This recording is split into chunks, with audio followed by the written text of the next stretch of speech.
মুশারাকা আছে, মুদারাবা আছে, মুরাবাহা আছে, এটা আবার একটা 6 প্রকার করে।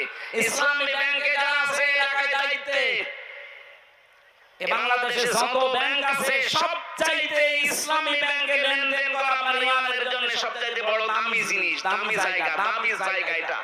কারণ এটাকে এই জালেমরা ধ্বংস করে ফেলেছে। ৭৫,০০০ কোটি টাকা এখান থেকে এই জালেমরা মানি কাটিং করেছে। ইসলামী অর্থনীতি আবার জাগিয়ে তুলতে হলে ইসলামী ব্যাংক এই দেশে আবার জাগিয়ে তুলতে হবে। এটা ইমানের দাবি। এখন বলেন আমার সুদ নেই কোন ব্যাংকে বলেন? বাংলাদেশে ১০০% সুদ মুক্ত করতে হলে এই দেশে যাকাত ভিত্তিক অর্থনীতি কায়েম করা লাগবে। আর এইটা আমির হামজার ওয়াজ হবে, রাষ্ট্রীয়ভাবে আইন পাস করা লাগবে। যতদিন পর্যন্ত যাকাত ভিত্তিক অর্থনীতি দেশে কায়েম না হয় ততদিন পর্যন্ত অন্তত আপনি এই কাজ করেন। বিশ্ব নবী নিজে যতদিন মক্কায় ছিলেন ততদিন কাবা শরীফের দিকে নামাজ পড়েন নাই। এটা কথা বললেন না? নামাজ পড়েছেন ১৩ বছর, না পড়েননি? কিভাবে পড়লেন? ওখানে তো ৩১৩টা মূর্তি ছিল। যতদিন ইসলাম কায়েম না হয় ততদিন উনি মূর্তির সামনে নিয়ে নামাজ পড়েছিলেন।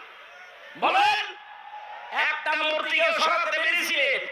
হ্যাঁ, যখন মদিনায় গিয়ে রাষ্ট্র ক্ষমতা পেলেন তখন নিজের রাষ্ট্রীয় ক্ষমতার দায়িত্ব নেওয়ার পরে এবার মূর্তিগুলো ভাঙলেন।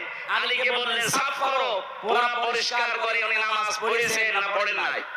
তাহলে যতদিন পর্যন্ত রাষ্ট্রে ইসলাম না আসবে, যাকাত ভিত্তিক অর্থনীতি কায়েম যতদিন দেশে না হবে ততদিন আপনি ইসলামী ব্যাংকে কারবার করেন, কোনো গুনাহ হবে না।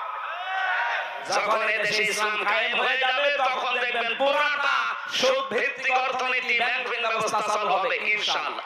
সৌদি আরব যদি চলতে পারে, কাতারে যদি চলতে পারে, এদেশে চলবে না মানে? রাষ্ট্রীয়ভাবে ইসলাম মেনে নিয়ে আফগানিস্তানে চলছে না ব্যাংক? সুদ আছে।